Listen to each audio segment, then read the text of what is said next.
အင်္ဂလိပ်ကြီးတုံလှုပ်သွားတာဘာကြောင့်လဲဘာအကြောင်းများရှိလို့ပါလဲအကြောင်းတရားကိုသိချင်လို့မြင်ပြန်အေးသဘာဝအပြင်လောကဒီကနေ့ထိအောင်မြင်ကလေးတုံလှုပ်တယ်ဆိုတာရှိတာကြည့်ဘာကြောင့်လှုပ်တယ်ဆိုတာအကြောင်းမျိုးမျိုးရှိတယ်ပေါ့မြတ်စွာဘုရားကရှန္ဒနာရဲ့မိကုံးကိုအေးစစ်စစ်ပဲဖြေကြတယ်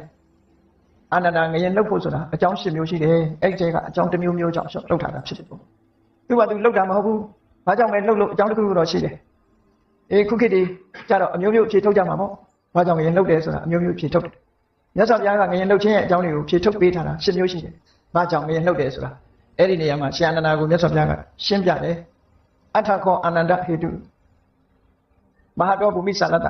ပါတုဘာဝယကြီးမားတဲ့ငလျင်ကြီးတွေလှုပ်တယ်ဆိုတာဟာအကြောင်း၈မျိုးရှိတယ်အဲ့ဒီအကြောင်း၈မျိုးတွေကတစ်မျိုးမျိုးကြောင့်လှုပ်နိုင်တယ်အကြောင်း၈မျိုးကိုမြတ်စွာဘုရားကရှင်းပြတဲ့အခါမှာသဘာဝအကြောင်းတစ်ခုကိုရှင်းဥစွာရှင်းပြတယ်သဘာဝအကြောင်းတစ်ခုဆိုတာဘာလဲလို့ဆိုရင်ဒီကမ္ဘာမြေကြီးရဲ့တည်နေပုံကိုပထမရှင်းဥစွာမြတ်စွာဘုရားရှင်းပြတယ်အယံမဟာပထဝီဥဒကေပဋိဋ္ဌိတာဟောဒီကမ္ဘာမြေကြီးဟာရေပေါ်မှာတည်ရှိနေတယ်နော်ကမ္ဘာမြေကြီးကရေပေါ်မှာတည်ရှိနေတယ်ဆိုတာစဉ်းစားကြည့်ပါဘယ်နေရာမှာပဲဖြစ်ဖြစ်ရေတွင်းတူးကြတယ်လေအဝီစီတွင်းတွေတူးတယ်ဆိုတော့မြေကြီးအောက်မှာရေတွေရှိနေတယ်ဆိုတာပြောလို့ရတာပြီးတော့အခုခေတ်သိပ္ပံလေးနဲ့ကြည့်လိုက်မယ်ဆိုရင်ဒီကမ္ဘာမြေကြီးဆိုတာ Earth planet ခေါ်တာကမ္ဘာဂြိုလ်လို့အဲ့ဒီကမ္ဘာဂြိုလ်ကြီးကတကယ်ကြည့်မယ်ဆိုလို့ရှိရင်အခုကောင်းကင်ယံကမြင်နေရတဲ့လာကြီးလို့ပဲအဝေးကနေကြည့်လို့ရှိရင်အဲ့ဒီပုံသဏ္ဍာန်ပဲမြင်ရအရင်ကလာကမ္ဘာပေါ်ကနေပြီးတော့ကမ္ဘာမြေကြီးကိုလှမ်းပြီးတော့ရိုက်ထားတဲ့ပုံဟာဒီကမ္ဘာကြီးကလာကြီးလို့ပဲဝိုင်းဆက်ကြည့်မြင်နေရတယ်လာပေါ်ပထမဆုံးအချိန်ရောက်တဲ့အချိန်ကနေဓာတ်ပုံရိုက်လိုက်တဲ့ကမ္ဘာမြေကြီးရဲ့ပုံသဏ္ဍာန်ဟာလေ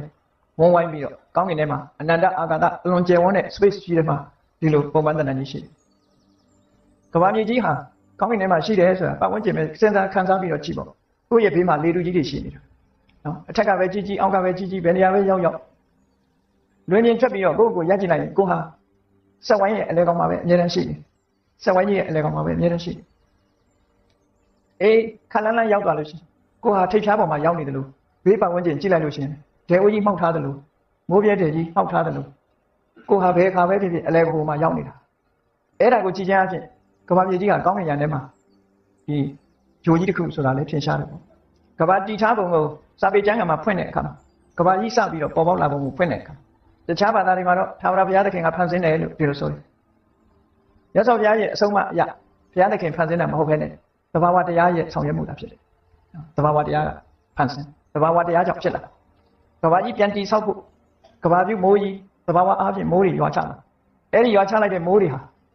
ဘေးကလေတူကြီးကရန်ထားသည့်အတွက်ကြောင့်မိုးပေါက်ကြီးဟာတခုတည်းလို့ဖြစ်လာမိုးပေါက်ကြီးဟာအောက်ကလေတူကြီးကခံထားသည့်အတွက်ကြောင့်ဒီမိုးပေါက်ကြီးကရွေ့ချပြီးတော့မသွားဘူး